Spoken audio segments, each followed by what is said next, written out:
Creating a zip file in Windows is a straightforward way to compress and bundle files and folders together for easier storage and sharing. Here's a concise guide. Select files and folders. Navigate to the files and folders you want to compress into a zip file. You can select multiple items by holding down the Ctrl key while clicking on them. Right-click. After selecting the items, right-click on any of them. A context menu will appear.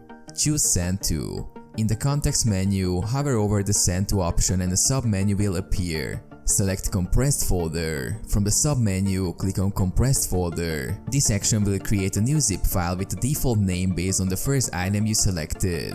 Rename zip file. If you want to rename the zip file, right-click on it and select Rename. Type your preferred name and press Enter. Add more items. You can add more files or folders to the zip by dragging and dropping them into the zip file or by opening the zip file and pasting the items inside. Extract files. To access the contents of the zip file, simply double-click on it. You can extract files by dragging and dropping them to a different location or by using the Extract option in the top menu.